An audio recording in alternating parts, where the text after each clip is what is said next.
Welcome to webline. देखते हैं chapter number 15। हायान सो रही थी। योहान उसे बुलाने के लिए आता है तो हायान देखती है कि यहाँ पर तो पार्टी चल रही है। एक दादी माँ कहती है कि यह लड़की तो तुम्हारा पहला प्यार है, पर तुम इसे पसंद नहीं करते क्योंकि वो सेक्सी है। यह सुनकर हायान और युनते दोनों ही मना करते हैं। योहान कहता है कि दादी माँ आप पहले कुछ खा लीजिए। उसके बाद हायान एक दादी माँ के पास जाकर बैठती है। वो उसे पूछती है कि क्या मैं आपको याद हूँ, मैं पार्क हायान हूँ। तो वो दादी कहती है कि नहीं, मुझे तो तुम याद नहीं हो। युनते उन दोनों की बात को ध्यान से सुन रहा था। गांव वाले आकर हायान से कहते हैं कि तुम यहाँ पर आई इसलिए हमने ये सारा अरेंज किया है, सो प्लीज़ इसे एंजॉय करना। हायान उन्हें मना करती है कि आपको ये करने की ज़रूरत नहीं है, पर गांव वाले उसे कहने लगते हैं कि इसे खाओ। हायान मना कर रही थी। योहान उसके बीच में आ जाता है। वो लोग कहता है कि हायान चलो हम ड्रिंक करने के लिए चाहते हैं। फिर योहान और हायान दोनों ही बाहर होते हैं। युनते बच्चों के बीच फंस गया था। हायान और योहान दोनों ही ब्रिज पर खड़े थे। दोनों ही बात नहीं कर रहे थे। सिचुएशन थोड़ी ऑकवर्ड सी हो जाती है तो हायान कहती है कि यह ब्रिज कितना ब्यूटीफुल है। योहान कहता है कि हाँ सही कहा। हायान कहती है कि थैंक यू आज जो कुछ भी हुआ इसके लिए। योहान कहता है कि मैंने तुम्हें बाहर बुलाकर तुम्हें परेशान तो नहीं कर दिया ना, मुझे तुम्हें कुछ बताना है। अगर मैं उस चीज़ को तुम्हें नहीं बताता तो मुझे चैन नहीं आएगा। हायान पूछती है कि ऐसी कौन सी बात है। योहान कहता है कि प्लीज़ तुम गॉड से फाइट मत करना। मैंने देखा कि उसकी खतरनाक आंखें, उसने तुम्हारे पेरेंट्स को कैसे मार दिया। ये चीज़ मैं चाहकर भी भूल नहीं सकता। मैं उस दिन भाग गया था क्योंकि मैं मरना नहीं चाहता था। इसी गिल्ट के चलते मैंने सोचा है कि मैं जो भी तुम्हारे लिए कुछ अच्छा कर सकूं वो मैं करूंगा, इससे मुझे खुशी मिलेगी, पर प्लीज़ तुम गॉड से फाइट मत करना। हायान कहती है कि तुमने जो भी मेरे लिए किया ये इतना काफ़ी है। तुम बचपन से ही मेरे दोस्त हो तो मैं नहीं चाहती कि तुम मेरी वजह से हर्ट हो जाओ। मुझे लगता है कि युनते मेरा इंतज़ार कर रहा होगा। योहान हमें वापस चले जाना चाहिए। अचानक से ही पुल टूटने लगता है और हायान नीचे पानी में गिरने वाली थी। योहान भी उसके पीछे गिर जाता है। वो दोनों ही पानी में गिरे हुए थे। योहान पूछता है कि हायान क्या तुम ठीक हो, तुम्हें कहीं लगी तो नहीं है ना। मैं खुश हूँ कि आज मैं तुम्हें बचा पाया। हायान कहती है कि योहान तुम तो घायल हो गए हो। योहान कहता है कि ये तो कुछ भी नहीं है, अगर मैंने तुम्हें बचाया है तो ये चोट उसके मुकाबले तो कुछ भी नहीं है। हायान कहती है कि क्या तुम भूल गए हो कि मैं एक वैम्पायर हूँ। योहान कहता है कि ओह मैं तो भूल ही गया था, माफ़ करना, मैं बिना कुछ सोचे समझे कूद गया। हायान कहती है कि तुमने तो पुरानी यादें ताज़ा कर दी। तुम बचपन में भी हमेशा मुझे बुक्स दिखाकर हंसाया करते थे।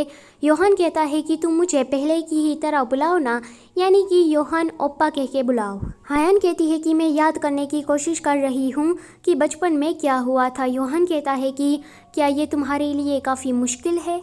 हायान कहती है कि जब ये युद्ध खत्म हो जाएगा तो मुझे पहले की ही तरह जीना है। योहान उसे देख रहा था पर अपनी नज़रें झुकाकर कहता है कि मैं भी यही चाहता हूँ कि सब अपनी अपनी जगह पर वापस चला जाए। हायान कहती है कि युनते मुझे बार बार कॉल कर रहा है, लगता है कि मुझे वापस चले जाना चाहिए।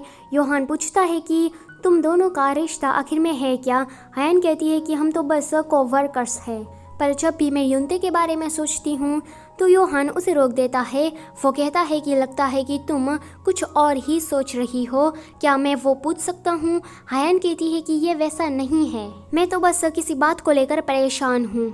वहाँ पर कोई आ रहा था तो हायान अपने वैम्पायर वाले दांत बाहर निकाल देती है और योहान से कहती है कि यहाँ से सीधे जाओ और वापस मत मुड़ना, क्योंकि यहाँ पर गॉड आ गया था। योहान पीछे मुड़कर देखता है तो गॉड कहता है कि प्योर ब्लड, हम मिल ही गए।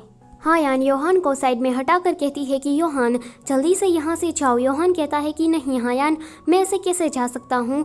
तो हायान कहती है कि तुम चले जाओ यहाँ से। योहान वहाँ से चला जाता है। हायान देखती है कि गॉड तो अपने साथ पूरी सेना लेकर आया है। हायान अपने मन में सोचती है कि ये फाइट तो कभी भी ख़त्म नहीं होगी, वैम्पायर्स बस बढ़ते ही जाएंगे। इसलिए हायान साहन का हिप्नोसिस यूज़ करने का सोचती है, पर जैसे ही वो चुटकी बजाती है कुछ नहीं होता। गॉड हंसने लगता है। वो कहता है कि एक प्योर ब्लड का हिप्नोसिस दूसरे प्योर ब्लड पर काम नहीं करता है, तुम्हें क्या इतनी भी समझ नहीं है। ये सुनकर हायान वैम्पायर से फाइट करने लगती है। एक वैम्पायर आता है और हायान को गोली मार देता है। हायान के हाथ में गोली लगी थी, वो ठीक नहीं हो रही थी। फिर से वो बंदूक चलाना स्टार्ट कर देता है, पर हायान को एक भी गोली नहीं लगती क्योंकि बीच में योहान आ चुका था। योहान पर सारी गोलियों की बरसात हो जाती है एंड योहान वहीं पर ही मर जाता है। हायान कहती है कि योहान उठो। योहान कहता है कि मैं खुश हूँ कि मैं हायान तुम्हारे लिए कुछ कर सका। इतना कहते ही वो वहीं पर ही मर जाता है। हायान को बहुत ही ज़्यादा गुस्सा आ रहा था। वो कहती है कि तुमने इसे क्यों मारा। गॉड कहता है कि ये तो तुम्हारी सिर्फ एक परीक्षा थी। हायान कहती है कि परीक्षा, तो चलो मैं दिखाती हूँ कि इस परीक्षा में मैं कैसे पास होती हूँ। हायान गॉड पर हमला करने के लिए जाती है। यूनते वहाँ पर आ जाता है। वो कहता है कि हायान रुक जाओ, पहले मेरी बात को सुन लो, पर हायान वो बस गॉड को मारे ही जा रही थी। फिर हायान गॉड का चेहरा देखने के लिए जाती है तो वो इंसान तो कोई और ही था। गॉड उसे धक्का दे देता है। यूनते कहता है कि हायान क्या तुम ठीक हो? मुझे पहले तुम्हें कुछ बताना है, क्या तुमने ये चीज़ रियलाइज़ की है? जो कि नकली गॉड था वो कहता है कि मेरा काम यहीं पर ही ख़त्म होता है। अचानक से ही वो ब्लास्ट होकर वहीं पर ही मर जाता है। यूनते कहता है कि हायान पहले मेरी बात को सुन लो, ये बस एक नाटक है। इस गांव में जितने भी लोग हैं, जानवर हैं, सारे के सारे आउटसाइडर हैं। यहाँ पर लोग सिर्फ 3 साल से ही रहते हैं। यहाँ पर कोई भी रियल रेजिडेंट नहीं है। हायान कहती है कि इसका मतलब ये है कि ये एक प्लान था, पर ये किसने किया होगा। दूसरी तरफ हम देखते हैं कि गॉड की सेक्रेटरी अपने गॉड को लेने के लिए आई थी, जो कि योहान था। यस गाइस, योहान ही रियल गॉड है। यहाँ यूनते कहता है कि ये सारा प्लान गॉड का था, उसने ही ये सब कुछ अरेंज किया है। वो जो आर्टिकल था वो भी जानबूझकर उसने छपवाया है ताकि तुम वो देखो और तुम यहाँ गाँव में आओ। गॉड की सेक्रेटरी कहती है योहान से कि गॉड सब कुछ प्लान के हिसाब से ही जा रहा है, क्या आप ठीक है? योहान अपने हाथ को देख रहा था कि कैसे उसने हायान को टच किया था। सेक्रेटरी कहती है कि लाइए मैं इसको साफ कर देती हूँ, क्या आपको कुछ चाहिए? आप कुछ बोल क्यों नहीं रहे हो? आप मुझे बस ऑर्डर दीजिए, मैं वो काम कर दूँगी। योहान उसे कुछ भी जवाब नहीं देता, बस उसे हायान की याद आ रही थी।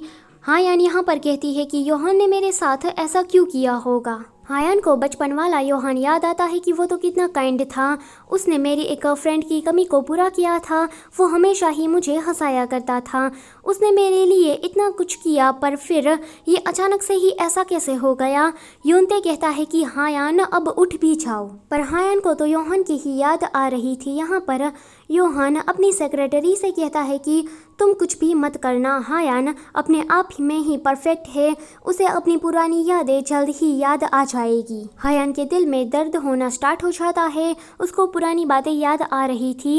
वो कहती है कि मेरे मॉम डैड को जिसने मारा था वो योहान था, योहान ही उस दिन गॉड बना था। हायान बड़बड़ा रही थी कि मुझे सब कुछ याद आ गया है, इतना कहते ही वो बेहोश हो जाती है। एक फ्लैशबैक में हमें दिखाया जाता है कि बांगसन मार्केट में हायान के पिता और मॉम का एक छोटा सा रेस्टोरेंट था। छोटी हायान उनसे जिद करने लगती है कि मुझे ग्रेप्स जूस पीना है, तो उसके मॉम डैड कहते हैं कि अभी अभी तो तुमने फ्रोजन ब्लड खाया था। हायान अपने मॉम डैड के साथ बहुत ही ज़्यादा खुश थी। वहाँ पर योहान गुंडों के साथ आता है, उसके हाथ में चाकू था। वो सारे लोग वहाँ पैसे मांगने आए थे, यानी कि चंदा वगैरह मांगने आए थे। हायान के डैड कहते हैं कि योहान रुक जाओ और चाकू नीचे रख दो, पर फिर से कहानी में एक फ्लैशबैक दिखाया जाता है। हायान अपने डैड से कह रही थी कि सभी लोगों के पास दादी और दादा होते हैं, मेरे पास ही क्यों नहीं है। तो उसके डैड कहते हैं कि क्योंकि हमारे पास कुछ स्पेशल पावर है, इसीलिए। वहाँ पर मॉम आती है, वो कहती है कि तुमने न्यूज़ देखी, अब हम पुराने ज़माने में नहीं रहे हैं, इस ज़माने में CCTV कैमरा है, तुम समझते क्यों नहीं हो। डैड कहते हैं कि हाँ मैं समझ गया, मैं खुलेआम अपनी वैम्पायर पावर को इस्तेमाल नहीं कर सकता।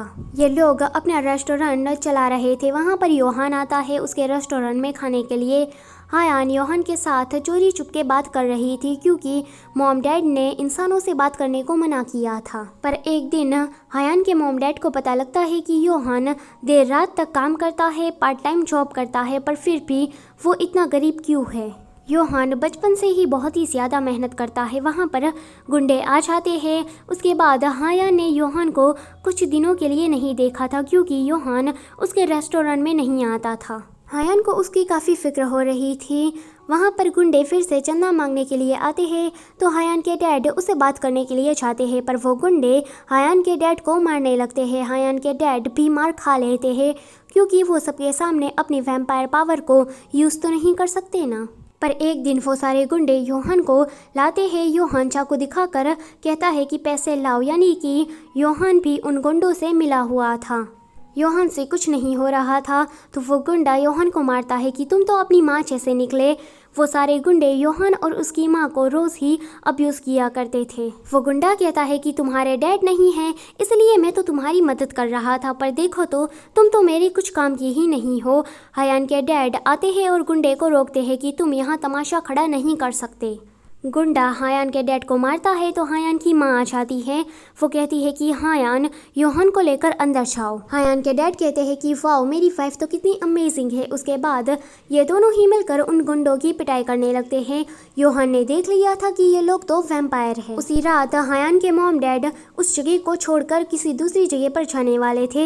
हायान कहती है कि पर क्यों, तो मॉम डैड कहते हैं कि हमें इस दुनिया को मेंटेन रखना होगा, हमारे पास सुपर पावर है, इसका मतलब ये नहीं है कि हम इसे किसी बुरे मकसद के लिए यूज़ करें। बड़ी ताकत के साथ बड़ी जिम्मेदारियां भी आती है। हायान कहती है कि मैं समझ गई, पर मुझे योहान ओप्पा से एक बार मिलना है, मुझे उसे गुड बाय कहना है। तो वो लोग उसे जाने देते हैं, पर वो लोग इंतज़ार कर रहे थे कि हायान अभी तक वापस क्यों नहीं आई है।